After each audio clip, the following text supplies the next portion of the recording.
it's Enrico Pallazzo!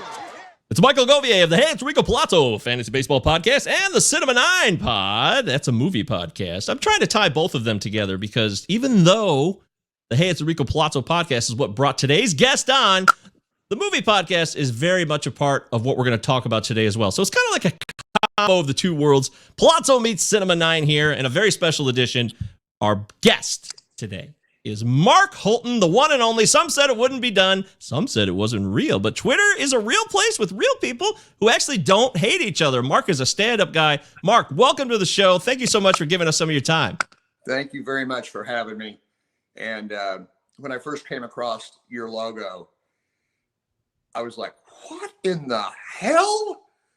But I'm honored. I think it looks great. The blue doesn't bother me. I love the megaphone. 2 thumbs up, man. It looks really good. And, it's got a damn good podcast underneath it, too.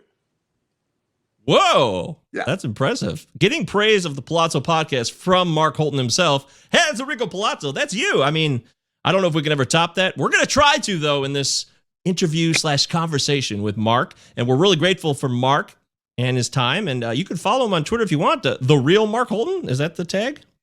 I don't know. The amount of time I have spent on Twitter would fit in a thimble.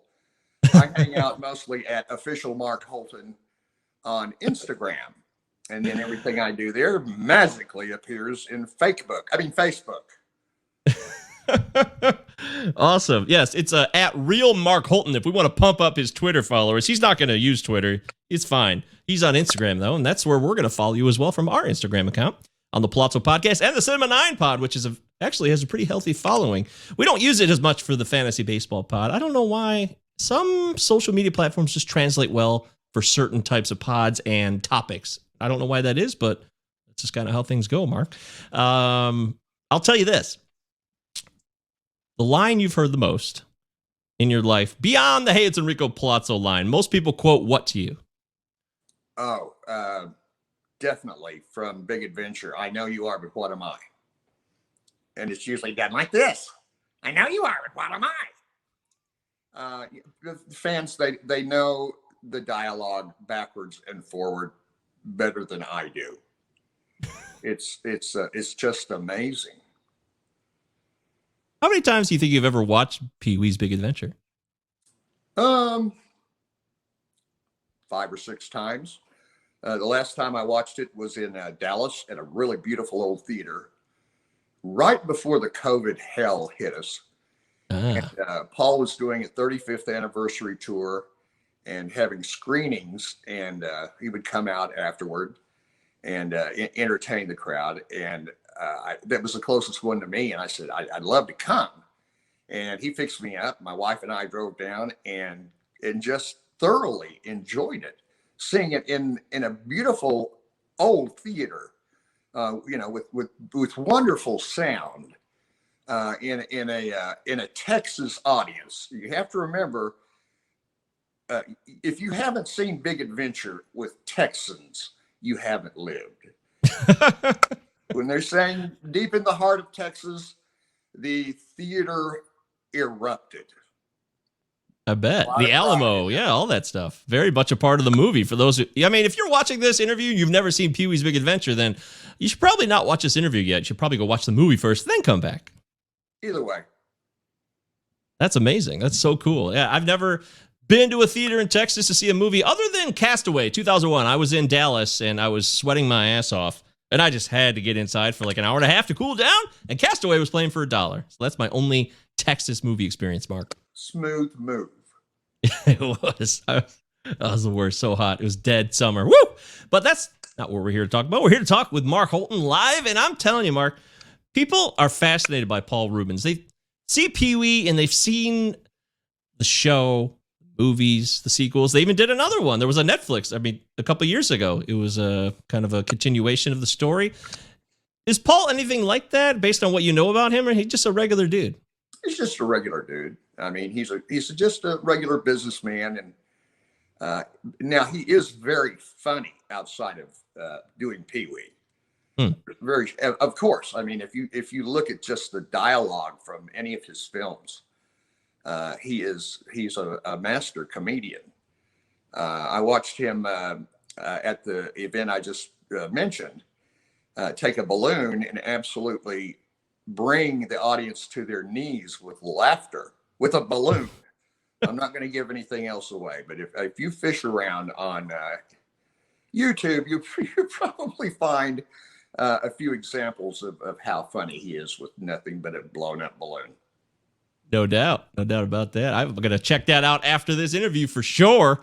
That's something that's top notch on my list right now. But he's a funny dude. He was hilarious in Blow. Like, he was good in that role too in the 2001 movie with Johnny Depp. So he definitely has a lot of talent. And I just think people mix up. The thing that's fascinating to me, Mark, is the reality of what we see on a movie screen or even a smaller TV screen versus everyday people. And in the end, you're an everyday dude. Look at you. You're very reasonable. You talk. You're just a regular guy. You're not these characters that you play.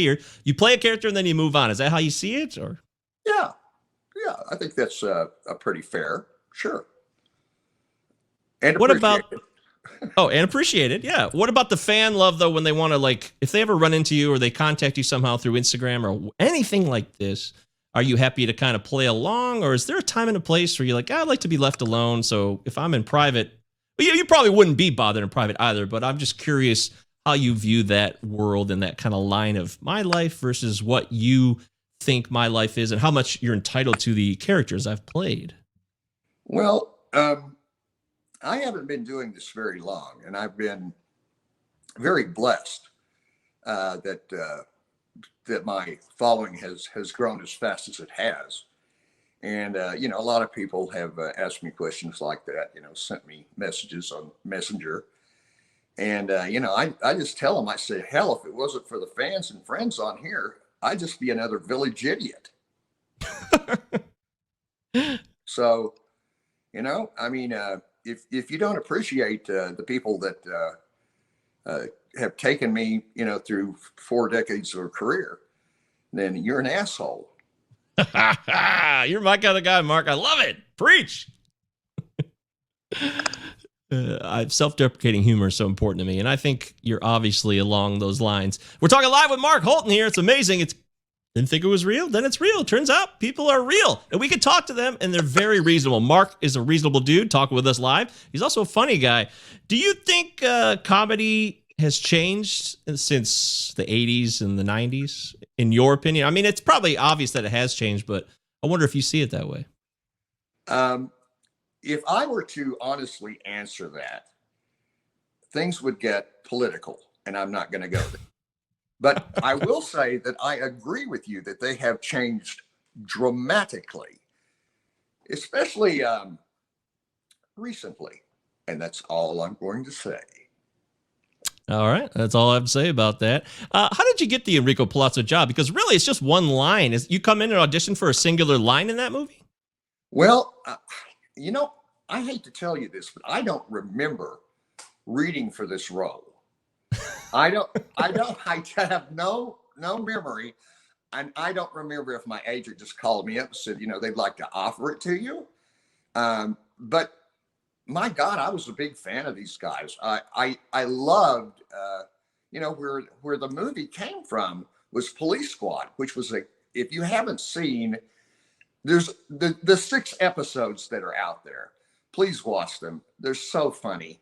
And you can see the talent there that went, translated from that into this movie. And hey, as a comedy, it still holds up just like the day it came out, in my humble opinion. I'll second that immediately. Definitely holds up. So funny. And they turned all the TV moments that were hilarious and they just amplified it on a movie screen. Nothing really changed except it was a movie. That's it. And they could say whatever they wanted because there's no censorship. Well, I was just crushed when they killed the, the series. So I was like, shit, yeah, I'll do this. This is great. I love these guys. And I'm glad I did.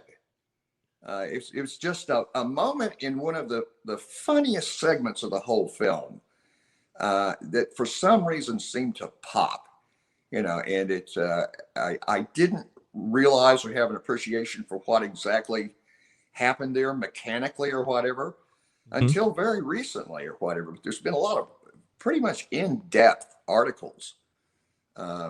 If you go to the Mark Holton store and go to my links, there's a link to an article that was written by a very talented writer.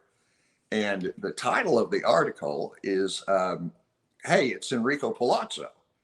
And the guy bases his whole story on the, 35th anniversary or 30th anniversary or whatever, on that simple line, and how and he ties it all together with that. And I went, wow, okay, that's a beautiful thing. So Holy crap! Yeah. That's the Mark Holton store. I didn't even know this existed. You got a bunch of apparel. You got TV. You got T-shirts with all your classic lines on them, especially the Palazzo line too. Oh, absolutely. Enrico's in there in every flavor of T-shirt you would want. And also Enrico is on some really nice coffee mugs. And if you just want something to put on your wall or whatever, I can autograph you a personalized autograph 8x10 of Enrico, much like your logo, and put anything on it you want. Hey, you can pick the color of pen. I don't care. You got the.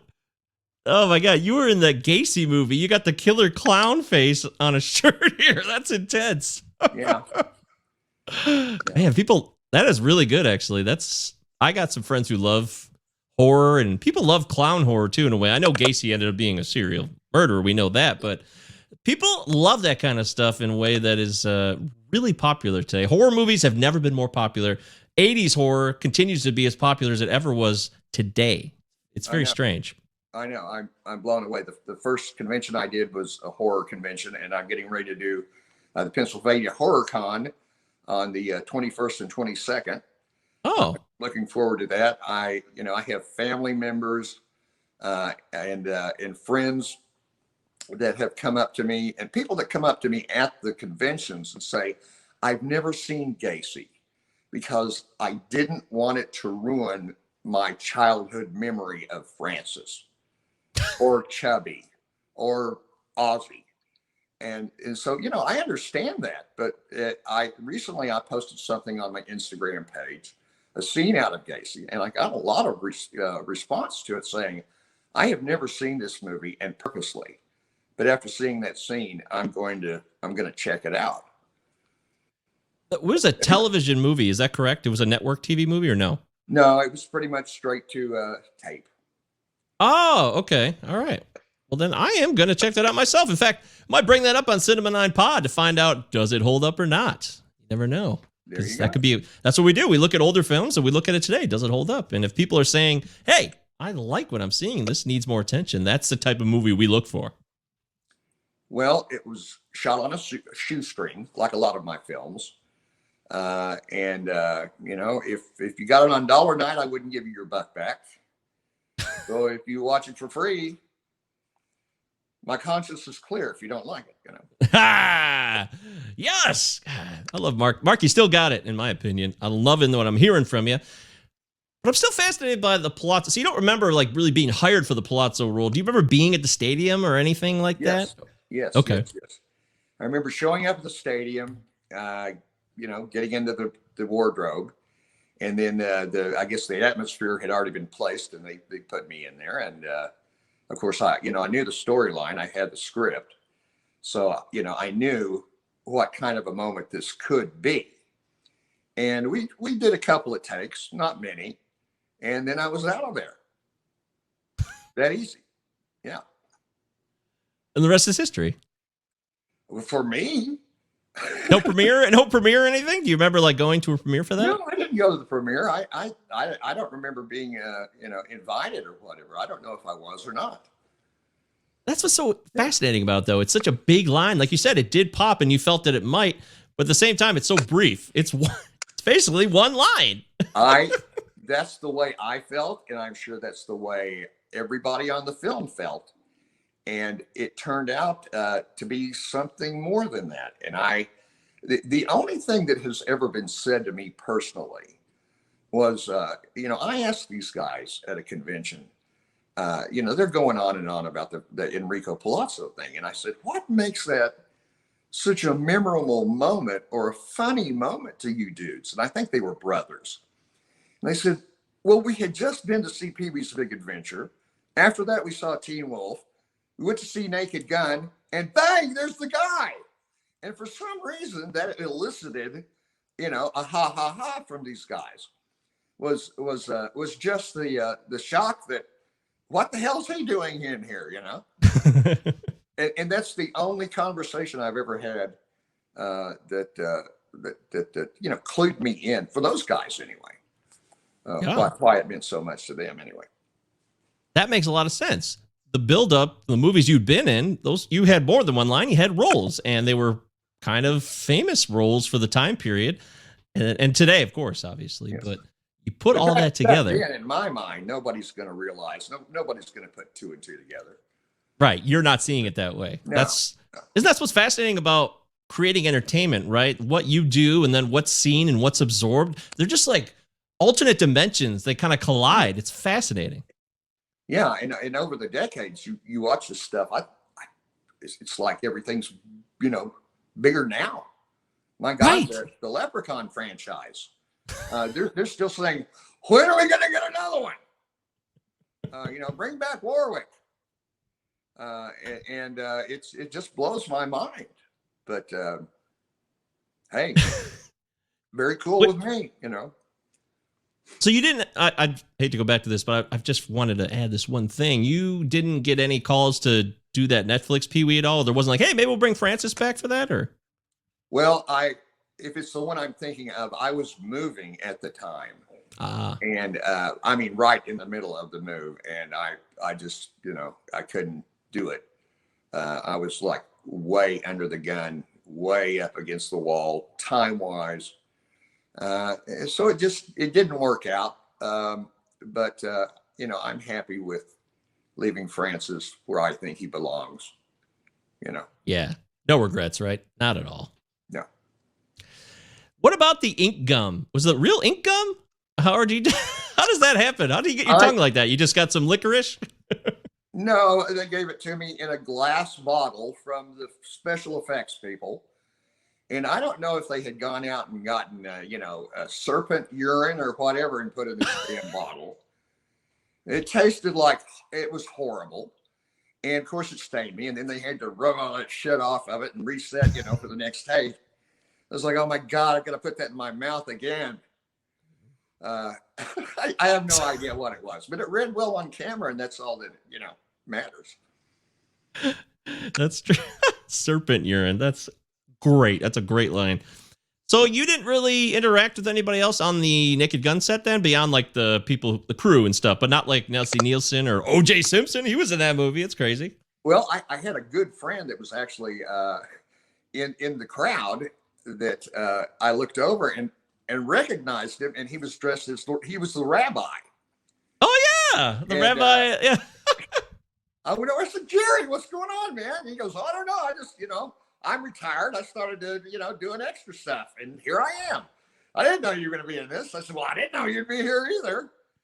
But as far as the principal cast, I did a pilot presentation years later, and it was with Leslie Nielsen. Obviously it didn't get the thumbs up from the network or whatever. I think it might have run a few episodes.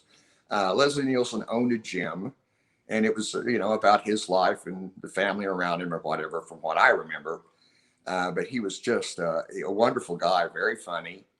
There was some, James Noble was in the cast, and Tom Sharp, and I knew Tom, so when I went into this, I just, I was, of course, starstruck.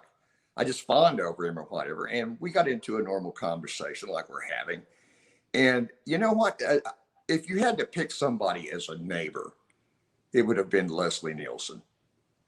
It was just a real person, down to earth, good guy. I don't know if you could have a better description. That is beautiful. That's like, if someone said that about me, I'd feel pretty damn good about myself. I really would. That is badass. Wow, we're talking with Mark Holton here, and Mark has been in a slew of classic films and roles. If you don't know them, well, then come on. What are you doing here? I mean, I don't know why you're here in the first place, but I want to know. So there was no OJ connection. You never met OJ then? I don't want to harp on it. I just think it's funny because you're in the movie with the guy. Yeah. No, I wish I had a funny OJ story, but I don't. Yeah. Sorry. No, it's fine. I think it's so goofy, the legacy of films, and then people's lives go on, and then you never know what's going to happen with certain people. So yeah, I know, man. It's like a 1 minute you're laughing your ass off. The guy's, in the wheelchair coming down the steps, and the next thing you know, he's in a Bronco on the 405. So I'm going to leave it at that. Yeah, I think that says it all, Mark. That definitely says it all. So you said you had the script for Palazzo and the movie Naked Gun, so you kind of knew what was going on. But are you a big baseball guy by any means over your life, or no?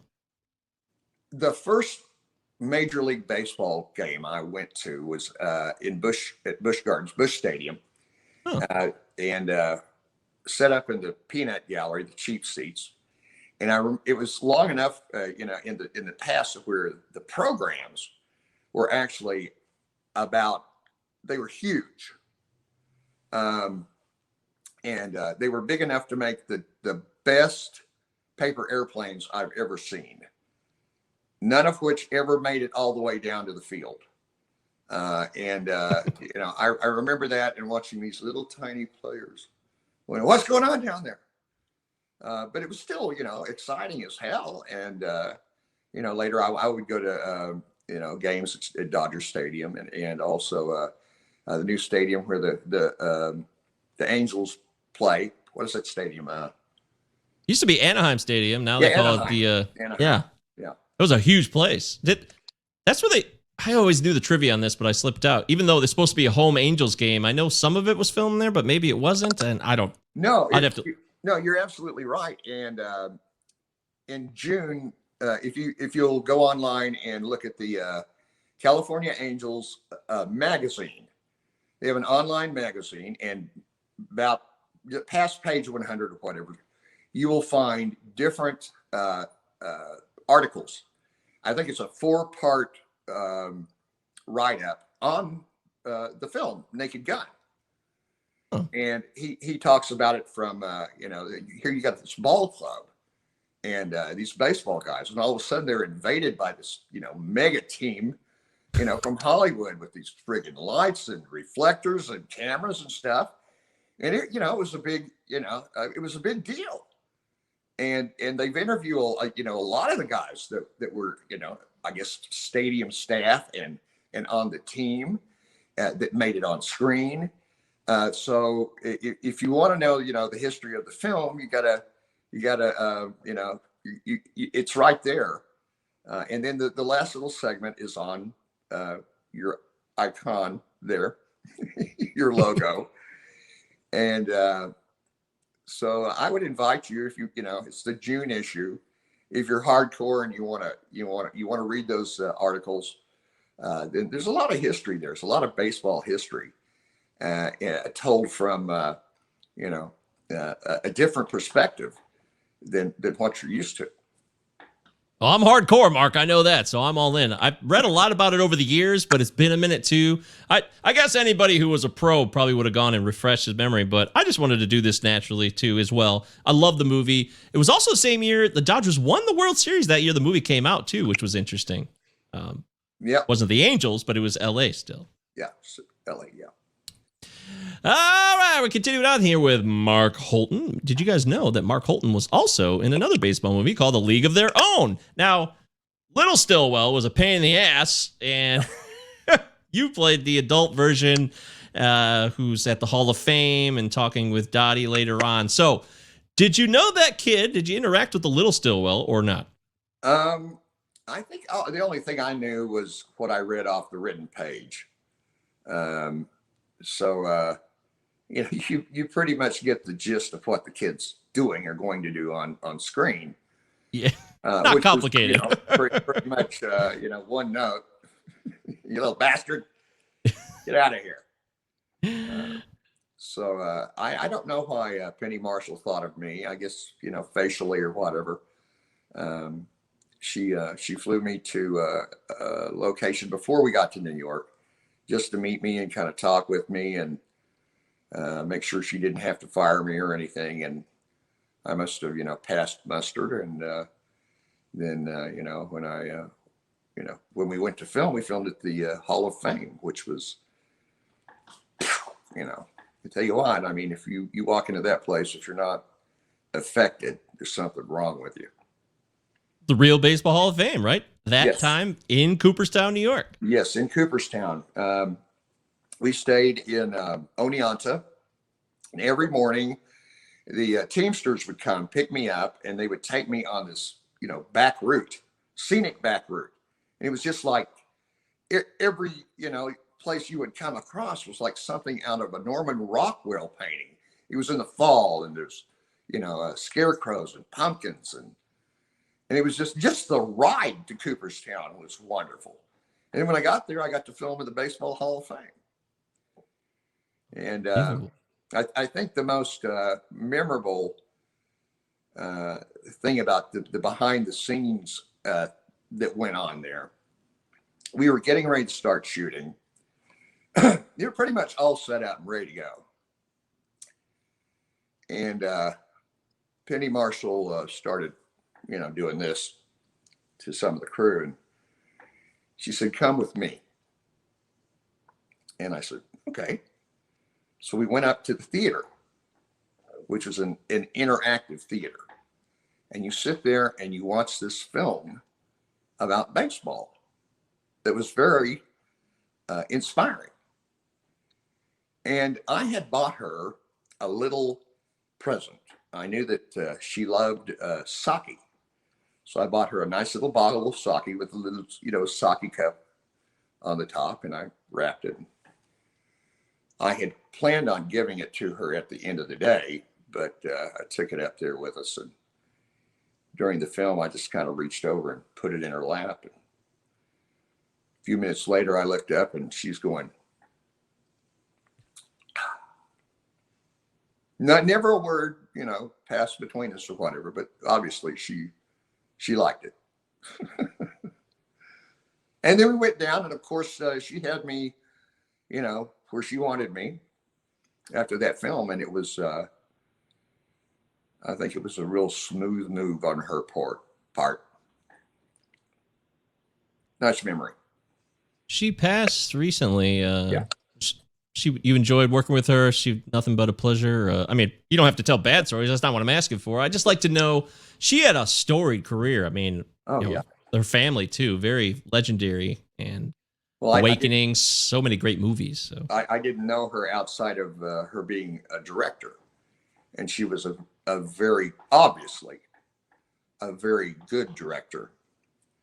And I don't want to take up too much of your time, but one more little thing that I mention, usually when I'm talking about this is, people say, "Did you meet Madonna?" No. "Did you meet Tom Hanks?" No. Well, at least you got to work with, oh my God, having seen Gina Davis? Gina Davis. Thank you very much for the save. You must have really enjoyed working with Gina Davis. And I loved, being able to say, "That wasn't Gina Davis." What? It wasn't Gina Davis. She was the daughter of a famous Oklahoma senator. And I don't think they did a voiceover or anything. But when I saw the film, I went, my God, talk about a perfect dead ringer. So there's a little bit of trivia for you. I bet you didn't know. That is wild. I think everybody's assumed that forever. And that's got to be one of the finest casting calls for somebody playing an older version of another character without any makeup or any CGI of all time. Seriously. I agree. I think, and thank God I, had an opportunity now that I'm doing more podcasts. People ask me about it, but I was an asshole. And I just thought I'd tell a story whether you ask about it or not. Sorry.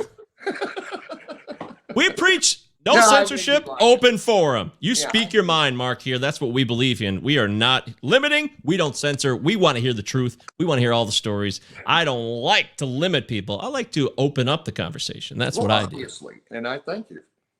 You're doing you're wonderful. Thank you, Mark. I mean, it's still bizarre to me. This is the first time I've ever interviewed somebody that I've seen in a movie, so that's a pretty cool feeling. I'm not going to deny that. Wow. I would never have known if you hadn't said that. I'll give you a piece of trivia too, real quick. Yes, sir.